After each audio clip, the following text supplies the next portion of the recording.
నిర్మల్ జిల్లా తానూర్ మండల కేంద్రంలోని 3వ అంగన్వాడీ కేంద్రంలో అమ్మ మాట అంగన్వాడీ బాటా కార్యక్రమంలో భాగంగా శనివారం విద్యార్థులకు సామూహికంగా అక్షరాభ్యాస కార్యక్రమం నిర్వహించినట్లు అంగన్వాడీ టీచర్లు తెలిపారు.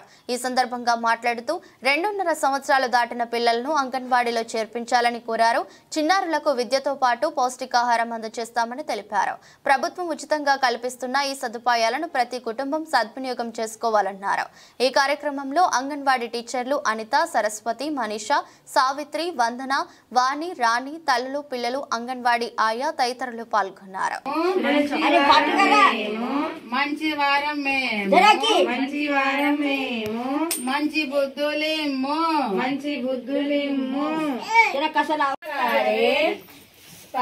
పరబ్రహ్మ స్వరూపిణి వాసరా పీఠ నిలయే సరస్వతి నమస్తుభ్యం.